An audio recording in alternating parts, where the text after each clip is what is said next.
Assalamualaikum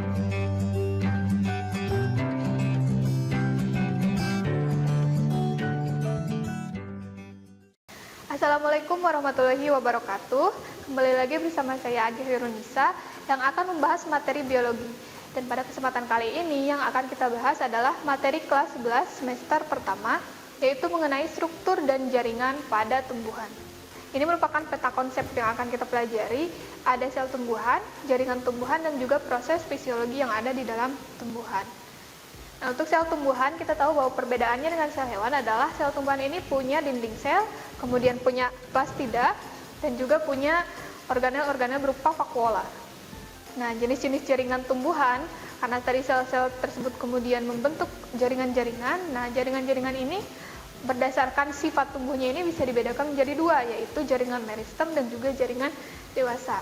Jaringan meristem itu jaringan yang selalu tumbuh, yang selalu tumbuh, dan berdasarkan posisinya itu dibedakan menjadi tiga, yaitu meristem apikal, artinya ada di ujung, biasanya ada di pucuk-pucuk, kemudian meristem interkalar atau meristem yang ada di jaringan dewasa, biasanya ada di samping-samping, kemudian ada juga meristem lateral, ya, sejajar dengan permukaan organ tempat ditemukannya.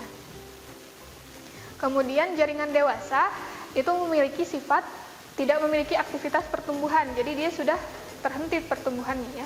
Dan ukurannya juga biasanya relatif besar, memiliki vakuola besar, dan juga kadang-kadang selnya telah mati, ya, selnya kadang telah mati, dan juga sel mengalami penebalan. Dan di antara jaringan dewasa ini biasanya banyak dijumpai ruang antar sel, jadi tidak rapat. Selanjutnya beberapa jenis jaringan dewasa, yang pertama adalah jaringan pelindung atau epidermis. Nah, bisa dilihat di gambar, ya, epidermis itu yang ada di atas dan juga yang ada di bawah, ya. Dan jaringan pelindung ini fungsinya adalah untuk melindungi, ya, sebagai jaringan terluar yang bisa kita lihat itu adalah jaringan epidermis. Dan selain sebagai pelindung, ternyata ada beberapa fungsi yang lain. Nah, di jaringan epidermis ini punya turunannya juga atau derivatnya. Contohnya adalah stoma, duri, trikoma, dan lain sebagainya. Dan yang kedua adalah jaringan dasar. Nah, jaringan dasar ini biasanya di bawah epidermis, dijumpai antara epidermis dan pembuluh angkut, gitu, ya. Dan biasanya pada akar dan batang itu disebut sebagai korteks, ada di bagian korteks, sedangkan pada batang juga bisa ditemukan pada empulur, dan pada daun ada pada bagian mesofil. Nah, yang ketiga adalah jaringan penyokong atau penguat. Yang pertama ada kolenkim. Nah, fungsinya adalah untuk menyokong, ya, untuk memperkuat. Dan biasanya kolenkim ini tidak memiliki dinding sekunder, tapi punya dinding primer yang lebih tebal. Fungsinya mengokohkan dan tidak memiliki dinding sekunder dan bahan penguat berupa lignin. Jadi tidak terlalu keras. Nah, sedangkan yang kedua aja dengan sklerenkim itu tersusun oleh sel-sel yang sudah mati dan seluruh bagian dindingnya mengalami penebalan sehingga dia bersifatnya kuat.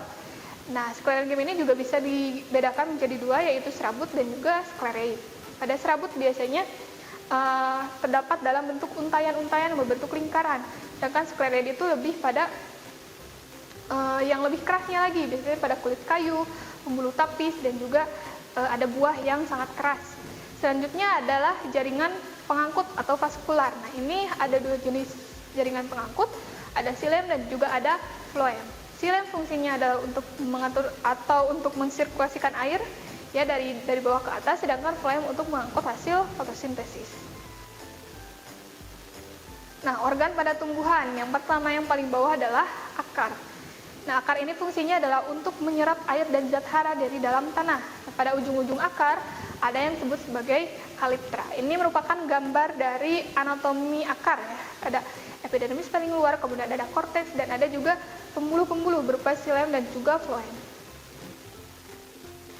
Dan yang kedua adalah batang.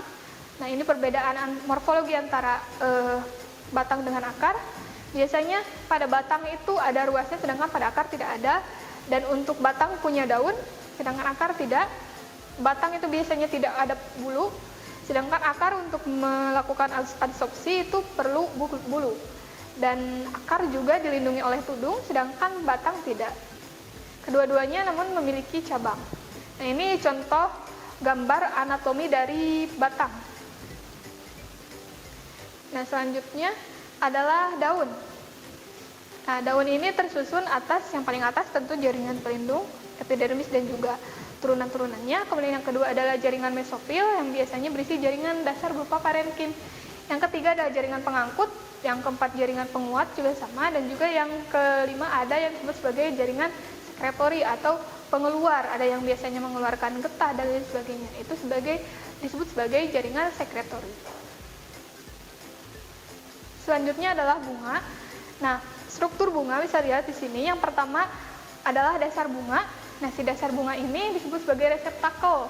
Fungsinya adalah untuk menopang ya. Kemudian perhiasan bunga ada kelopak dan juga ada mahkota. Kelopak itu biasanya warnanya hijau, sedangkan mahkota memiliki warna yang lebih variatif. Selanjutnya ada benang sari atau stamen. Fungsinya adalah sebagai alat kelamin jantan, dan putik atau pistilum sebagai alat kelamin betina.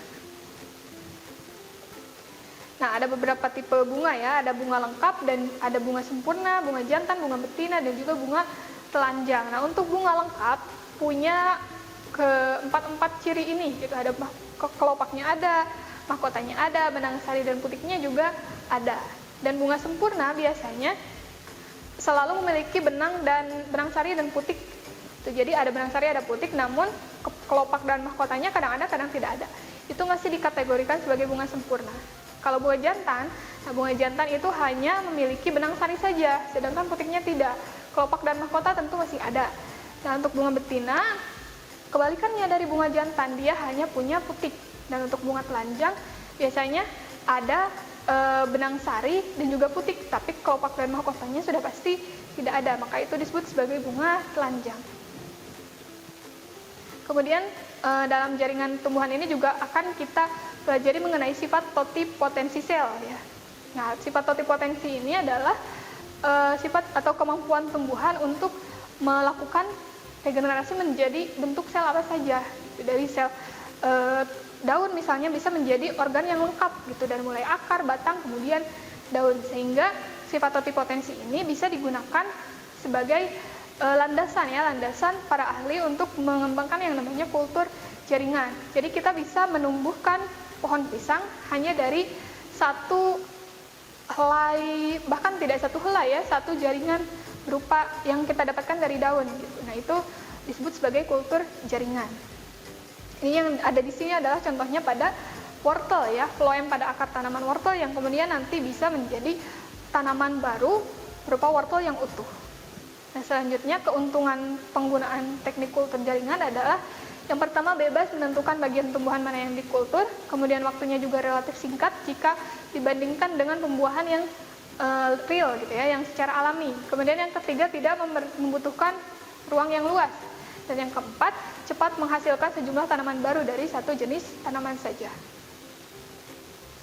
Nah, proses fisiologi pada tumbuhan ada beberapa jenis, yaitu yang paling umum ada transpirasi atau proses keluar masuknya air ya, air dari dalam tubuh tumbuhan keluar ke lingkungan, biasanya diserap oleh sinar matahari. Kemudian yang kedua adalah fotosintesis atau pembuatan zat makanan. Yang ketiga adalah gerak. Geraknya tentu adalah gerak yang tidak berpindah tempat gitu. Kemudian ada reproduksi dan ada juga pertumbuhan serta perkembangan. Nah, dalam proses fisiologi ini hormon sangat berpengaruh. Nah, jadi di sini ada beberapa jenis hormon. Yang pertama adalah auksin. Fungsinya adalah untuk menambah kegiatan pembelahan sel sehingga pertumbuhan di dalam tubuh tumbuhan itu lebih pesat. Terus selanjutnya adalah giberelin. Ini biasanya dikaitkan dengan tumbuhan yang bisa tumbuh lebih besar daripada tumbuhan lainnya. Biasanya lebih raksasa gitu, tumbuhan yang diberikan hormon giberelin. Kemudian ada kaumarin dan juga ada asam suksinat. Ya, sekian saja untuk materi dari struktur dan fungsi dari jaringan tumbuhan. Terima kasih. Wassalamualaikum warahmatullahi wabarakatuh. Kunjungi sosial media lainnya seperti website kami di pkbmalfata.com, Facebook PKB Malfata Manunjaya, Instagram PKB Malfata _official. Dan terima kasih telah klik video ini. Jangan lupa like, comment, share, and subscribe untuk menunjukkan dukungan kamu terhadap channel ini. Enjoy the video, PKB Malfata.